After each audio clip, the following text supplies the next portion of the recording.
Hi, hello everyone. Today we are launching our new show called Too Good to Be Perfect. This is the talking series. I'm inviting all the guests which are close to my heart and we are talking. Welcome to our new guest, first guest in the first episode, Mistress Mahadevi Kasti.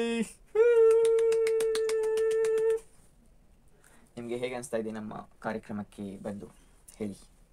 ನಿಮ್ಮ ಕಾರ್ಯಕ್ರಮಕ್ಕೆ ಬಂದಿದ್ದಕ್ಕೆ ತುಂಬ ಖುಷಿ ಅನಿಸುತ್ತದೆ. ಧನ್ಯವಾದಗಳು. ಅಮ್ಮ ಹೇಗಿದ್ದೀರಾ? ಚೆನ್ನಾಗಿದ್ದೀನಿ. ಒಂದು ಹೆಣ್ಣಾಗಿ ಹುಟ್ಟಿದ್ದಕ್ಕೆ ನಿಮಗೆ ಹೇಗೆ ಅನಿಸುತ್ತೆ? ತುಂಬ ಖುಷಿ ಅನಿಸುತ್ತದೆ. ಹಾಂ, ವಾಟ್ ಯು ಸೆಟ್ ಏನಂದರೆ? ತುಂಬ ಖುಷಿ ಅನಿಸುತ್ತೆ. ನೀವು ಹೆಣ್ಣಾಗಿ ಹುಟ್ಟಿ ಯಾವ ಯಾವ ಪಾತ್ರಗಳನ್ನು ವಹಿಸಿದ್ದೀರಾ ನಿಮ್ಮ ಜೀವನದಲ್ಲಿ? ನಾನು ಒಂದು ಮಗುವಾಗಿ, ಮಗಳಾಗಿ ಬಯಸಿದ್ದೇನೆ, ತಂಗಿಯಾಗಿ ಬಯಸಿದ್ದೇನೆ, ಹೆಂಡತಿಯಾಗಿ ಬಯಸಿದ್ದೇನೆ, ತಾಯಿಯಾಗಿ ಬಯಸಿದ್ದೇನೆ. ನೀವು ನಿಮ್ಮ ಜೀವನದಲ್ಲಿ ಒಂದು ಮಾತು ನಂಗೆ ಹೇಳಬೇಕಂದ್ರೆ ಏನು ಹೇಳಕ್ಕೆ ಇಷ್ಟಪಡ್ತೀನಿ ಅಂದರೆ ನಾ ಜೀವನದಾಗ ಅದು ವಹಿಸ್ಕೋಬೇಕು, ನಿಮ್ಮ ಜೀವನದಲ್ಲಿ ಅಳವಡಿಸ್ಕೋಬೇಕು, ನಾ ಒಳ್ಳೆಯ ವ್ಯಕ್ತಿ ಆಗಬೇಕನ್ನೋ ನನ್ನ ಆಸೆ. ಅಂದರೆ ಏನಾದರೂ ಒಂದು ಮಾತು ಸಾಧನೆ ಮಾಡಬೇಕು. ನಮಗೆ ಚಿಕ್ಕ ವಯಸ್ಸಿನಿಂದ ಒಂದು ಒಳ್ಳೆಯ ಸ್ಥಾನದಲ್ಲಿ ಬೆಳೆದು ಒಂದು ಮಗು ಚೆನ್ನಾಗಿ ಇರಬೇಕು ಅನ್ನೋ ಆಸೆ ನನಗಿದೆ. ಆದರೆ ನಾನು ಚಿಕ್ಕ ವಯಸ್ಸಿನಿಂದ ಪಡುತ್ತಿರುವ ಕಷ್ಟಗಳು, ನೋವುಗಳು ನನ್ನ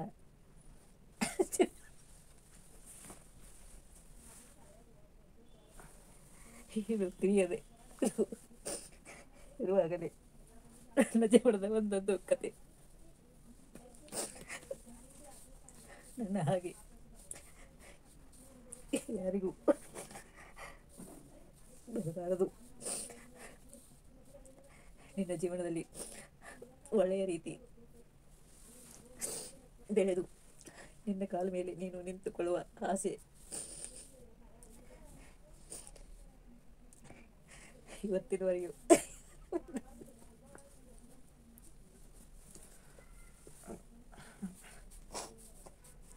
ಬೇಡ.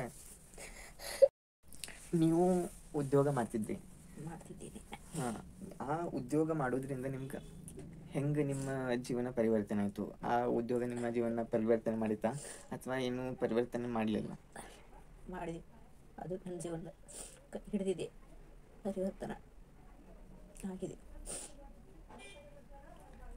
ಏನೆಲ್ಲ ಬದಲಾವಣೆ ಆಗಿದೆ ಅದು ಉದ್ಯೋಗ ಮಾಡ್ತಾ ಇದ್ದಾಗ ನಿಮಗೆ? ನನಗೆ ಅದರಿಂದ ತುಂಬ ಖುಷಿ ಸಿಕ್ಕಿದೆ. ನಾವೊಂದು ಉದ್ಯೋಗ ಮಾಡ್ತಿದ್ದೇನೆ. ನನ್ನ ಆಸೆ ಒಂದು ಯಾವುದಾದರೂ ಒಳ್ಳೆಯ ಜಾಬಲ್ಲಿ ಮಾಡುವ ಆಸೆ, ಕನಸು ಇತ್ತು. ಆದರೆ ಯಾವುದೇ ರೀತಿ ಅದು ನನ್ನ ಕೈಗೂಡಲಿಲ್ಲ. ಆದ್ದರಿಂದ ಒಂದು ಮಗು ಜನ್ಮ ಕೊಟ್ಟ ನಂತರ ಇದರ ಹಿಂದೆ ನಾನು ಕಲಿಯಬೇಕು ಛಲ ತೊಟ್ಟೆ. ಯಾವುದಾದರೂ ನಾನು ಮಾಡಲೇಬೇಕು ಅನ್ನುವ ಆಸೆ ನನ್ನಲ್ಲಿ ಬಹಳ ದಿನಗಳಿಂದ ಇತ್ತು. ಆದರೂ ಅದಕ್ಕೆ ಯಾರೂ ನನಗೆ ಸಪೋರ್ಟ್ ಕೊಡಲೇ ಇಲ್ಲ. ಆದರೂ ಒಂದು ದಿವಸ ನಾನೇ ಏನಾದರೂ ಮಾಡಲೇಬೇಕು ತಲೆಯೊಳಗೂ ದಿನ ಯೋಚನೆ ಮಾಡ್ತಾನೆ ಇದ್ದೆ. ಆದರೆ ನನಗೆ ಮಗು ಹುಟ್ಟಿದ ನಂತರ ಜೀವನ ಹೇಗೆ ನಡೆಸುವುದಂತೂ ತುಂಬ ಯೋಚನೆ ಆಯಿತು. ಆದರೆ ನಮ್ಮ ಯಜಮಾನರು ಅವರು ಚಿಕ್ಕ ಜಾಬ ಇತ್ತು, ಅದರಲ್ಲಿ ಜೀವನ ನಡೆಸುತ್ತಾ ಬಂದಿದ್ದೇವೆ. ಆದರೂ ಯಾವತ್ತೂ ಕೊರತೆ ಅಂತ ಅನಿಸಲಿಲ್ಲ.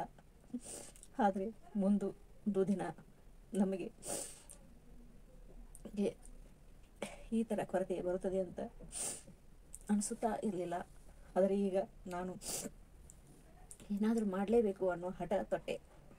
ಹಾಗೆ ಚಿಕ್ಕ ಮಗುವನ್ನು, 4 ವರ್ಷದ ಮಗುವನ್ನು ತೆಗೆದುಕೊಂಡು ಹೊಲಿಗೆ ಕಲಿಯಲು ಹೋದೆ. ಅಲ್ಲಿ ನನ್ನ ಹತ್ತಿರ ಹೊಲಿಗೆ ಕಲಿಯಬೇಕಾದರೂ ದುಡ್ಡು ಮಾತ್ರ ಇರಲೇ ಇಲ್ಲ. ಆದರೆ ಏನು ಮಾಡು, ಅಂಥ ಪರಿಸ್ಥಿತಿಯಲ್ಲಿ ಹೇಗಾದರೂ ಒಂದೊಂದು ರೂಪಾಯಿ ಜಮಾ ಮಾಡಿ ಹೊಲಿಗೆ ಹೊಲಿಗೆ ಟೀಚರ್ ಫೀ ಕಟ್ತಾಯಿದ್ದೆ. ಹಾಗೂ ಬರೀ 50 ರೂಪಾಯಿ. ಆದರೂ 50 ರೂಪಾಯಿ ಕೊಡಲು ಶಕ್ತಿ ನನಗಿರಲಿಲ್ಲ. ಕಲಿತು ಆನಂತರ ಮಿಷನ್ ತಗೊಂಡು ಮನೆಯಲ್ಲಿ ಹೊಲಿಯಲಿಕ್ಕೆ ಶುರು ಮಾಡಿದೆ. ಟೀಚರ್ ಹತ್ತಿರ ಹೋಗಿ ದಿನಾಲು 1ರಿಂದ ಮುಂಜಾನೆ 9:30ರಿಂದ 12 ಗಂಟೆ 12:30 ತನಕ ಕಲಿತು ಬಂದು ಮನೆಗೆ ಬರ್ತಾಯಿದ್ದೆ.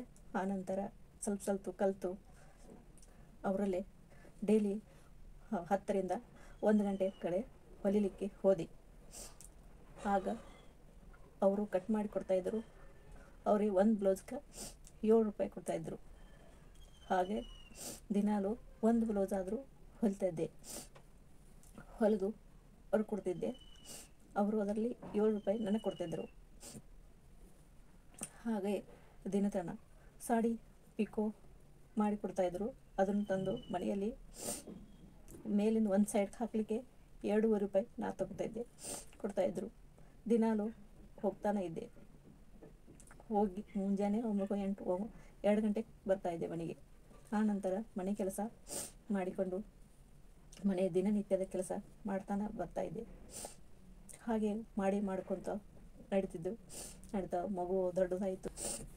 ಯಾವತ್ತು ಅವನು ಚಿಕ್ಕ ವಯಸ್ಸಿನಲ್ಲಿ ಅದು ಬೇಕು ಮಮ್ಮಿ ಇದು ಬೇಕು ಮಮ್ಮಿ ಯಾವತ್ತೂ ಅನ್ನಲಿಲ್ಲ.